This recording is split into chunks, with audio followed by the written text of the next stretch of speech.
ये लें जी, सदियों के इंतजार के बाद पाकिस्तान ने चैंपियंस ट्रॉफी के लिए अपने स्क्वाड का ऐलान कर दिया गया और कुछ ऐसे नाम हैं जिन्हें देखकर आप हैरान जरूर हो जाएंगे कि ये कहां से आ गए भाई लोग। सबसे पहले नंबर पर तो बाबर आजम है। बाबर आजम अब फिर से ओपन किया करेंगे पाकिस्तान के लिए। साइम अयूब पाकिस्तानी टीम का हिस्सा नहीं है। ये अफसोसनाक खबर है साइम अयूब के चाहने वालों के लिए कि साइम अयूब चैंपियंस ट्रॉफी का हिस्सा नहीं बनेगा, जबकि डॉक्टर्स ने उसे ग्रीन चिट दे दी हुई है कि वो खेल सकता है, लेकिन फिर भी पाकिस्तानी मेडिकल बोर्ड ने यह फैसला किया है कि वो टीम का हिस्सा नहीं होगा। जबकि उसके बाद आते हैं जी फखर जमान। बहुत लंबे इंतजार के बाद फखर जमान भी दोबारा पाकिस्तानी टीम का हिस्सा बन गए हैं। और फिर उसके बाद आते हैं जी कामरान गुलाम साहब। वन डाउन कामरान गुलाम आया करेंगे। कामरान गुलाम के भी कभी कभी छक्के लग जाते हैं, लेकिन आपने पीछे देखा कि उसके एक मैच में छक्के लगते हैं और फिर कभी उसकी एज लगकर गेंद इधर जा रही होती है और कभी इधर जा रही होती है, या फिर बैट सामने करके बॉलर्स को दिखाता रहता है और आउट होकर चला जाता है। तो जी जो भी है कामरान गुलाम साहब वन डाउन आया करेंगे। उसके बाद अगर जी और बैटर्स की बात करें तो सऊद शकील आते हैं। सऊद शकील एक अच्छी ऑप्शन है। कहा तो जा रहा था कि शान मसूद पाकिस्तानी टीम में वापस लौटेगा, लेकिन सऊद शकील पाकिस्तानी टीम में आया है। ये एक अच्छी ऑप्शन है स्पिन के खिलाफ, क्योंकि पाकिस्तानी टीम का आपने हाल देखा है, जिस टीम के पास अच्छे स्पिनर्स होंगे पाकिस्तानी टीम लेट जाती है। वहां पर सऊद शकील वाहिद बंदा है पाकिस्तान की तरफ से हाईएस्ट एवरेज है स्पिन के खिलाफ। तो इस दफा पाकिस्तान ने अपने स्क्वाड के अंदर 6 बैटर इंक्लूड किए हैं। छठे नंबर पर आते हैं जी तैयब ताहिर।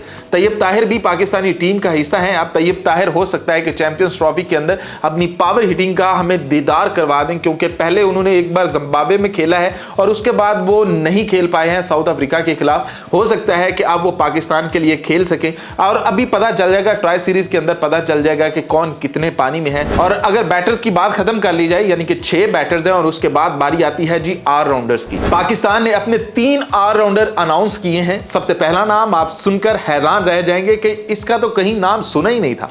तो सबसे पहला नाम है फहीम अशरफ साहब। तो फहीम अशरफ यानी कि राणा साहब ने पता नहीं कहां से कमबैक किया है। राणा साहब के बारे में कोई बात नहीं चल रही थी। राणा साहब चुपके से आए और अपना नाम लिखकर चले गए हैं। बीपीएल खेल रहे हैं और अब आकर पाकिस्तानी टीम को ज्वाइन करेंगे। तो राणा साहब अब पाकिस्तानी टीम का हिस्सा है चैंपियंस ट्रॉफी के लिए। और ये एक अच्छा साइन भी है, क्योंकि इस टाइम राणा साहब फुल फॉर्म में है और छक्के छक्के मार रहे हैं, विकेटें भी निकाल रहे हैं। तो हो सकता है कि ये पाकिस्तान के लिए वो हुक्म का इक्का साबित हो। तो उसके बाद जी आते हैं सबका दिल खुश करने के लिए खुशदिल शाह साहब। खुशदिल शाह साहब ऑलराउंड परफॉर्मेंस देंगे, यानी कि वो अपनी स्पिन बॉलिंग से भी घुमाएंगे और छक्के चौके भी लगाएंगे।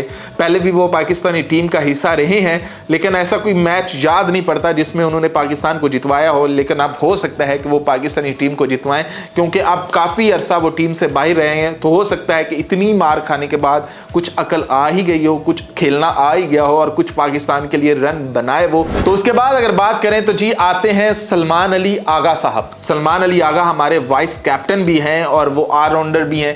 तो स्पिन भी करवाएंगे और चौके छक्के भी लगाएंगे। उन्होंने अपना दर्शन दिखाए भी हैं चौके छक्के लगाकर, तो वो भी मौजूद हैं। जबकि अगर विकेट कीपर्स की बात करें तो एक नाम ऐसा है कि थोड़ा सा आप हैरान होंगे कि भाई ये क्यों है।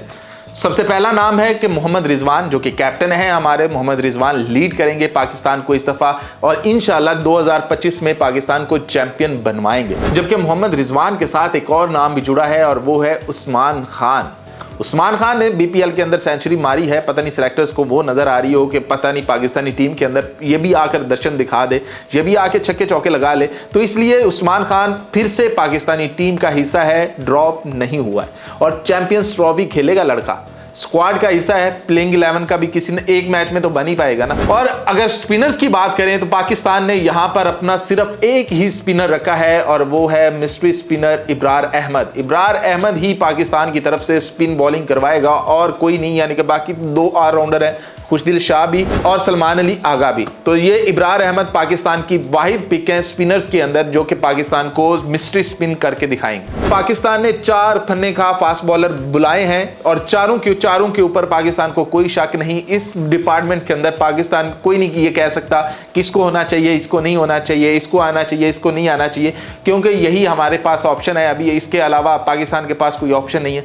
तो सबसे पहले जो पाकिस्तान की फास्ट बॉलिंग को लीड करेंगे वो है शाहीन शाहीन शाह अफरीदी साहब, शाहीन शाह अफरीदी लीड करेंगे और उसके साथ देंगे नसीम शाह और हारिस रऊफ, और हसनैन भी साथ ही खड़ा है और हुसनैन भी साथ देगा। आप देखें कि ये चारों फास्ट बॉलर क्या पाकिस्तान के लिए गुल खिलाते हैं, क्या पाकिस्तान को जीत दिलवाते हैं। पाकिस्तान की फास्ट बॉलिंग हमेशा से ही अपने नंबर्स बनाती रही है, लेकिन पिछले कुछ अरसे से पाकिस्तानी फास्ट बॉलर्स जो हैं वो उस तरह से अपना जादू नहीं दिखा पाए हैं। तो आप देखते हैं कि चैंपियंस ट्रॉफी के अंदर अपना होम ग्राउंड है, चैंपियंस ट्रॉफी है, तो यहां पर पाकिस्तानी फास्ट बॉलर्स क्या जादू दिखाते हैं, यहां पर विकेटें निकाल पाते हैं या नहीं निकाल पाते हैं।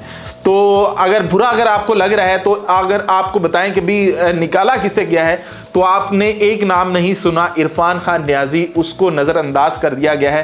हालांकि तैयब ताहिर से वो अच्छी ऑप्शन थी, तैयब ताहिर से इरफान खान नियाजी कदरे बेहतर है। इरफान खान नियाजी पावर हिटिंग भी कर सकता है, उसने करके दिखाई है, हमें अपनी झलक दिखलाई है, लेकिन तैयब ताहिर के बारे में अभी तक ऐसा कुछ नहीं है। पता नहीं इरफान खान नियाजी को ड्रॉप करने वाला कौन है, क्योंकि वो आपको फील्डिंग के अंदर भी बेपनाह ताकत देता है। उसकी थ्रो, उसकी रनिंग, उसकी रनिंग बिटवीन द विकेट और उसकी फील्डिंग लाजवाब है, वो कैच नहीं छोड़ता। लेकिन तैयब ताहिर क्यों है, इसका सवाल शायद सिलेक्टर्स हमारे सामने बैठे होते तो दे पाते, लेकिन ये प्रेस रिलीज आई है हमारे सामने, सिलेक्टर्स ने आकर अनाउंसमेंट नहीं की है चैंपियंस ट्रॉफी की। हाँ, अगर वो आते तो पूछ पाते कि भाई तैयब ताहिर क्यों है, इरफान खान नियाजी क्यों नहीं है। तो इसके अलावा पाकिस्तान के पास कोई और ऑप्शन ऐसी है नहीं कि भाई इसको होना चाहिए, इसको नहीं होना चाहिए, इमाम को होना चाहिए, फलां को नहीं होना चाहिए। पाकिस्तान की प्लेइंग 11 ऐसी ही बन सकती है, यही स्क्वाड हो सकता है, बस एक इरफान खान नियाजी के साथ ज्यादती हुई है। तो आप बताएं कि आपको क्या लगता है कि किसके साथ ज्यादती हुई है और किस प्लेयर को होना चाहिए था। ये ना कह दें कि वकार यूनुस को होना चाहिए था, वसीम अकरम को होना चाहिए, वो नहीं हो सकते ना। मोहम्मद आमर ने भी रिटायरमेंट ले रखी है। तो जो मौजूदा पाकिस्तान का स्क्वाड है, मौजूदा लड़के खेल रहे हैं, इसमें किसको नज़रअंदाज किया गया है। हैदर अली लीग्स खेल रहा है, वो पाकिस्तान के लिए उस तरह से नहीं खेला हुआ। पिछला हाँ उसका PSL का सीज़न अच्छा गया है, तो ये वाला सीज़न भी अच्छा आ जाएगा, तो हो सकता है कि वो उस पर दोबारा से ट्रस्ट किया जा सके, क्योंकि वो एक अच्छा ओपनर था और उसके बाद वो स्लॉगर बन जाता है, वो मिडल में आकर बस छक्के चौके लगाने जोगा रह जाता है। तो यही सीन है, जैसे इफ्तिखार अहमद को भूल गए, वैसे हैदर अली को भी भूल गए थे लोग, लेकिन अब दोबारा हैदर अली अपना आप दिखा रहा है, तो हो सकता है कि वो इस PSL के बाद पाकिस्तानी टीम का हिस्सा बन जाए। तो बताइएगा ज़रूर कि पाकिस्तानी टीम के अंदर और किसको होना चाहिए था।